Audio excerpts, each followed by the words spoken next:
All right, everybody, welcome back to the #1 television program in the history of the entire universe. I am Brian Lee Durfee, author of The Forgetting Moon, The Blackest Heart, and The Lonesome Crown, all three books published by Simon & Schuster's Saga Press. Today I'm going to be reviewing The Sleeping Dragon, book #1 of the Guardians of the Flame series. This book came out in 1983. I read this a long time ago when I was just a kid, and I remember loving it a lot, loving it enough that I got the four more books in the series when I was a kid, and I read those and liked them. Now I know there's probably about 10 books in the series overall. Whether I go ahead and buy all 10 eventually, I don't know. They're long out of print and might be hard to find, but we'll see. Because I enjoyed my second reading of this.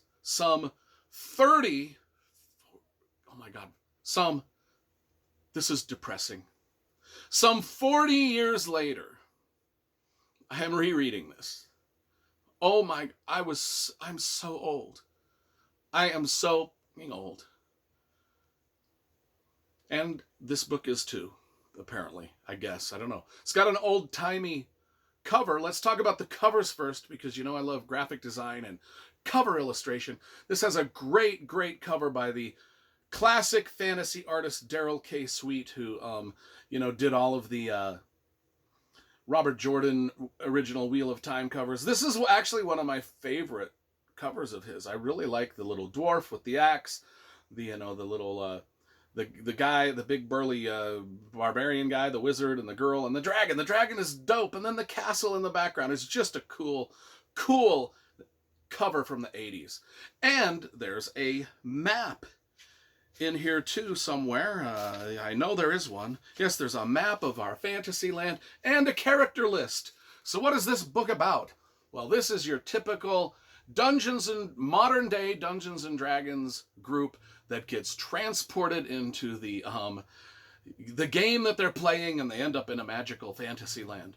Kind of cliche, but this is much more grim and dark than you would think. It's not just, a bunch of kids going off on a fantasy adventure.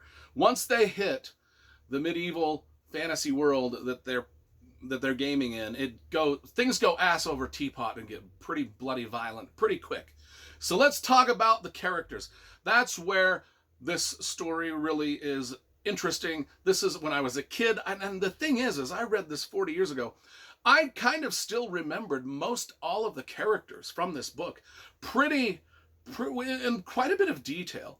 So there's 7 college kids. They're getting together to play a D&D game, and they've got their dungeon master. And we get to meet all the college kids as they show up to the game, and we get to meet Carl Cullinane first. He is a drama student, an actor, kind of a smallish guy, a little bit unsure of himself. And his character in the D&D game is Barak, B-A-R-A-K, the big, burly, mighty warrior fighter that carries a big sword. So, wish fulfillment for the small actor, sure. Another character is Andrea, or who they also refer to as Andy. She plays a novice wizard named Lotana. Now, Andrea, or who / Lotana, this is the first time she's ever played. Carl Cullinane has kind of got the hots for her, and he invites her to this D&D game for the first time. So this is the first time she's playing. So she gets kind of like this level 1 character, this novice wizard who kind of has to apprentice under the major wizard. But she's like kind of reluctant to play the game anyway, which comes into play when they get whisked off into a real, fantasy world. But anyway, that's the second character. James Finnegan, he is in a wheelchair. He's a computer scientist. He plays Ahira the dwarf, from the cover. So of course now when he gets whisked off into the fantasy series, he's completely thrilled because he's no longer in a wheelchair. And it kind of works in reverse for one of the other characters, and I'll get to that. Now, Doria Pearl Stein is she just plays a character named Doria. She's Doria in real life, and her character is Doria, and she is an arts major, and they make her play a cleric.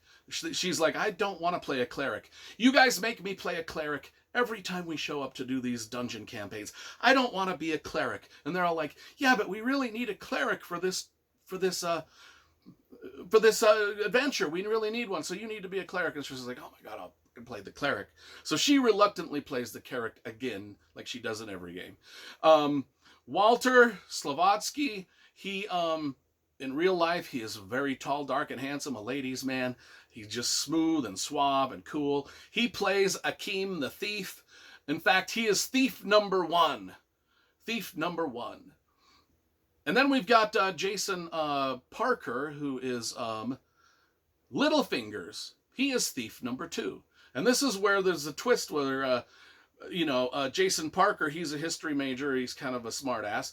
And, but his character Littlefinger in the game is missing an arm. So when they get whisked off into fantasy land, he wakes up with no arm, and he's pretty pissed. The one guy wakes up and he's no longer in a wheelchair. The other guy wakes up and he's got no arm. Let me see if I got all of the characters here. Yeah, it looks like we got all the characters. That's 1, 2, 3, 4, 5, 6. The seventh one is the Arthur Simpson, the Dungeon Master. And in this book, you gotta pay attention to the Dungeon Master.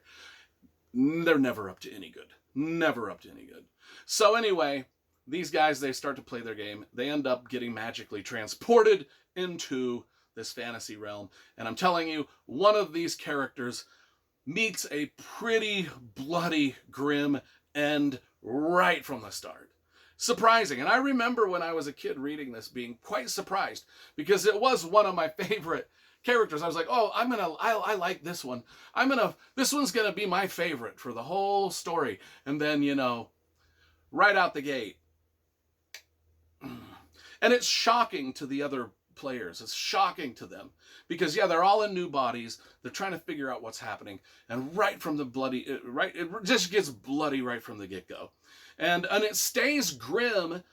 It stays pretty grim throughout. I mean, this is not just a bunch of kids having a fun time in a fantasy realm.